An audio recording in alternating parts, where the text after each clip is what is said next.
Budget गरीब विरोधी, किसान विरोधी, नौजवान विरोधी, देश विरोधी।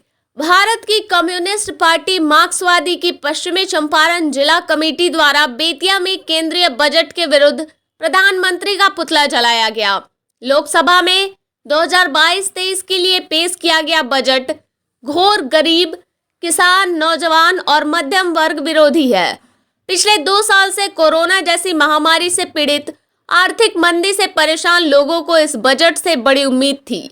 इस बजट में किसी प्रकार की पेट्रोल, डीजल के टैक्स में कमी नहीं की गई है। जीएसटी में भी किसी प्रकार की कमी नहीं की गई है। इनकम हुआ ही नहीं तो इनकम टैक्स में बढ़ोतरी कैसे होगी।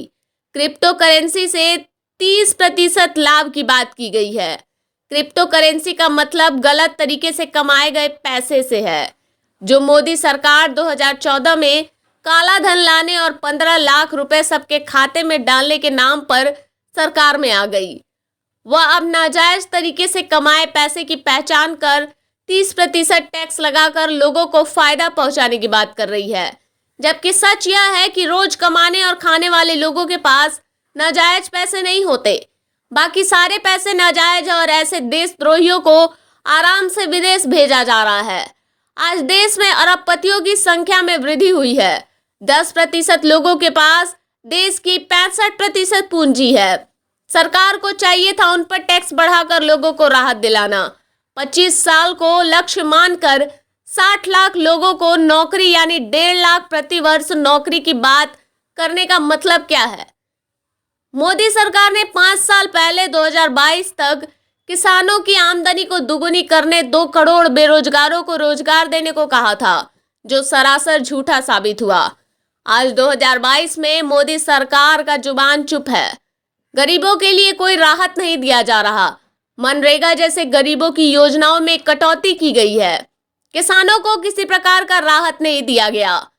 पेट्रोल और खाद की सब्सिडी में कटौती कर दी गई। शहरी रोजगार योजना के लिए कुछ नहीं। अब 2 करोड़ लोगों को प्रतिवर्ष नौकरी देने वाली सरकार 1.5 लाख नौकरी पर पहुंच गई है। यह सरकार कॉरपोरेट पक्षीय है। साम्राज्यवादी दबाव में तैयार किया हुआ यह बजट है। इस बजट से देश को कहीं कोई लाभ नहीं मिलने वाला है। यह बजट देश की जनता के लिए न केवल झुनझुना है, बल्कि उनके जीवन को भूख में धकेलने वाली बजट है। इसलिए पूरे देश में इसका विरोध हो रहा है और मोदी सरकार, जो सही मायने में कॉरपोरेट तथा साम्राज्यवाद के बढ़ावा देने वाली सरकार है, इसके खिलाफ सड़क पर जनहित के लिए उतरना होगा। क्योंकि जब तक यह सरकार सत्ता में बनी रहेगी, देश में गरीबी, बेरोजगारी, किसानों की आत्महत्या लगातार बढ़ती रहेगी। सड़क मार्च और पुतला दहन में सीपीआईएम के राज्य सचिव मंडल सदस्य प्रभुराज नारायण राव, जिला मंत्री चांसी प्रसाद यादव, विजय नाथ तिवारी, प्रभुनाथ गुप्ता, हरेंद्र प्रसाद, शंकर कुमार राव, मोहम्मद हनीफ, रामा यादव, प्रकाश वर्मा, वीके नरूला, नीरज बर्णवाल, सुशील श्रीवास्तव, चंपा देवी, महफूज राजा, शंभू आलोक, एसडी गुप्ता, शिवशंकर पांडे, उमेश यादव, राधेश्याम, आस मोहम्मद आदि थे। News 9 times. जो बजट पेश किया गया वो आम मजदूरों के सवाल पर, ये बजट कैसा है, क्या कहना चाहेंगे आप? देखिए, ये बजट जो है अभी बहुत सोच समझकर देश के बड़े जो पूंजीपति हैं, कारपोरेट जगत के लोग हैं और अमेरिकी साम्राज्यवाद के इशारे पर बना हुआ यह बजट है।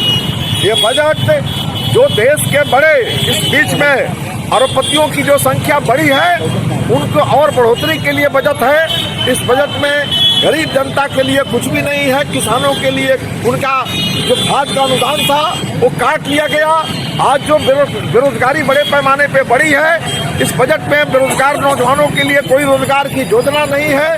किसानों के साथ पुनः एक बार धोखा देने की बात इस बजट में कर ली गई है और ये देखा जा रहा है मनरेगा में लगातार मनरेगा का जो कोटा है उसमें कटौती की जा रही है। इस बजट में भी उसको घटाया गया है। इस तरीके से हम देख रहे हैं कि आज का ये जो बजट है, प्रधानमंत्री नरेंद्र मोदी के सरकार के द्वारा जो पेश किया गया, निर्मला सीतारमण के द्वारा जो पेश किया गया बजट है, ये घोर मध्यम वर्गीय विरोधी है, गरीब विरोधी है, किसान विरोधी है, नौजवान विरोधी है। और इसलिए पूरे देश के नौजवानों को, मजदूरों को, किसानों को गुलबंद करेगी माकपा। हम सीपीएम के लोग पश्चिम चंपारण के कोने कोने में जाकर तमाम तबके के लोगों को गुलबंद करेंगे। और जब तक इस देश में मोदी की सरकार नहीं समाप्त होगी, तब तक गरीबों के लिए, मजदूरों के लिए, नौजवानों के लिए बजट नहीं बन सकता है। इसलिए इसके खिलाफ हम आंदोलन करेंगे।